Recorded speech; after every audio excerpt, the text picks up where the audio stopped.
Hello friends, welcome to super सेलिया। Friends, આજે બટાકાવાળા જેવા જ દેખાય એવા વડા પણ બનાવવાના છે આપણે સફેદ રતાળામાંથી।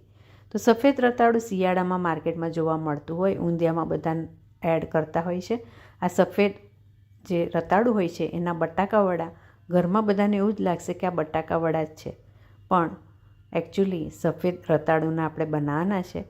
બહુ જ ટેસ્ટી, પણ બટાકાવડાના બટાકાના જે આપણે વડા બનાવીએ એના કરતાં સ્વાસ્થ્ય માટે ખૂબ જ સારું, એના ફાયદા ખૂબ જ છે। તમે જોઈ શકો છો, મેં સફેદ રતાળુને સરખી રીતે ધોઈ લીધું। ઉપરથી માટી ખૂબ જ હોય એટલે સરખી રીતે ધોઈ તેલવાળો હાથ કરી અને આ રીતે છાલ કાઢી અને એના પીસીસ કરી લેવાના। તેલવાળો હાથ એટલે કરવાનો કે આપણને ખંજવાળ ના આવે, બાકી એની ખંજવાળ આવતી હોય।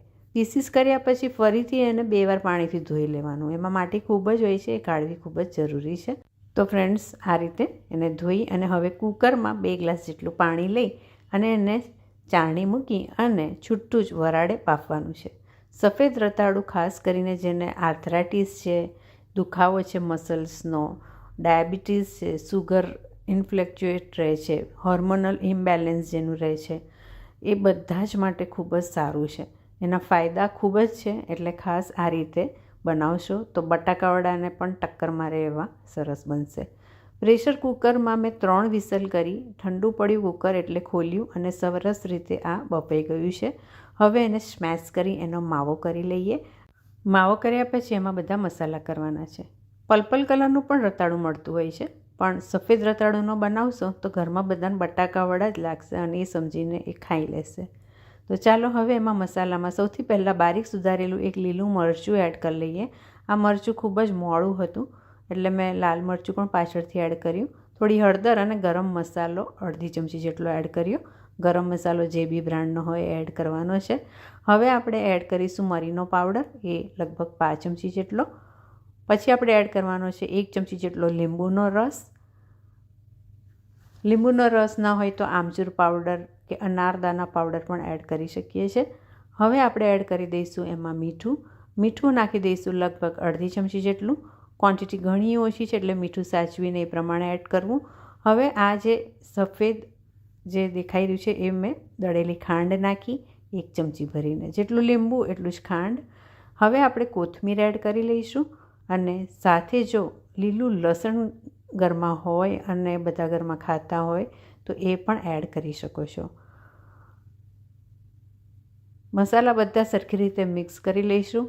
ફરીથી એકવાર ટેસ્ટ કરતાં મને જે મરચું ઓછું લાગ્યું હતું એટલે મેં લાલ મરચું અડધી ચમચી જેટલું નાખ્યું અને થોડો લીંબુનો રસ ઓછો લાગ્યો એટલે એ આ રીતે અડધી ચમચી જેટલો એડ કર્યો। થોડી હળદર પીળાશ ઓછી લાગે એટલે મેં એડ કરી 5 ચમચી જેટલી। બધું મિક્સ કરી લઈશું અને લાસ્ટમાં આજે મેં લસણનો પાવડર એડ કર્યો। મારી પાસે લીલું લસણ નહોતું એટલે પછી લસણનો પાવડર મને થયું ચાલો એડ કરું તો વધારે ટેસ્ટી લાગે। લસણ નાખવું એ ટોટલી ઓપ્શનલ છે, ન ખાતા હોય તો એના વગર બનાવશો તો બી એટલા જ ટેસ્ટી બનતા હોય છે। ખાલી ખટાશ અને ગળપણ થોડું આગળ પડતું અને સાથે ગરમ મસાલો હોય એટલે એકદમ ટેસ્ટી જ લાગશે। હવે એના ગોળા વાળી લઈએ। આ રીતે મીડિયમ નાના જે રાઉન્ડ શેપમાં બટાકાવડાના જેમ આપણે ગોળા વાળીએ છીએ એમ જ આપણે તૈયાર કરવાના છે। બધા જ રાઉન્ડ બોલ્સ આ રીતે તૈયાર છે અને હવે ચાલો એનો ગોલ બનાવી દઈએ, એટલે કે આપણે જે ખીરું બનાવવાનું જેમાં ડીપ કરીને એને ફ્રાય કરવાના એ બનાવવા માટે અડધો કપ જેટલું બેસન મેં લીધું, અડધી ચમચી જેટલું મીઠું નાખ્યું, થોડીક 5 ચમચી જેટલી એમાં નાખી દીધી હિંગ, અડધો કપ જેટલું પાણી એટલે કે જેટલો લોટ હતો એટલું જ પાણી આ રીતે ધીમે ધીમે એડ કરી હલાવતા જતાં મસ્ત એકદમ સ્મૂથ ખીરું તૈયાર થઈ ગયું છે। જેમ બટાકાવડામાં આપણે ખીરું બનાવીએ છીએ એ રીતે જ એને બનાવવાનું છે। હવે આપણે આ ખીરું જે છે એને હલાવી મિક્સ કરી અને એમાં બિલકુલ ગુટલી ન રહે એનું ધ્યાન રાખી એને સાઈડ ઉપર કરી દઈશું। બધું જ આપણું તૈયાર છે, બસ હવે આપણે એને ફટાફટ ગરમ તેલમાં તળવાના છે, જેના માટે એક ગેસ ઉપર તાવડી મૂકી દઈશું। થોડું તેલ લઈશું, વધારે પડતું તેલ નથી લેતી કેમ કે ક્વોન્ટિટી ઘણી ઓછી છે, ઓછા તેલમાં પણ એ સરખી રીતે તળીને તૈયાર થઈ જશે। હવે આ જે ખીરું છે એમાં આપણે 5 ચમચી જેટલો સોડા એડ કરી અને બધું સરખી રીતે હલાવી લઈએ। સોડા એડ કરવાથી પડ એકદમ સરસ ફરસું બનશે।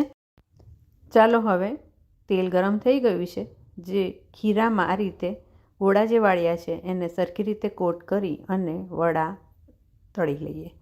તો ફ્રેન્ડ, સફેદ રતાળુના વડા બટાકાવડા જેવા જ દેખાય છે. ઘરમાં બધા ખાઈ જશે બટાકાવડા સમજીને જ, પણ હેલ્થની દ્રષ્ટિએ સ્વાસ્થ્ય માટે એના ફાયદા બટાકા કરતાં તો ખૂબ જ વધારે.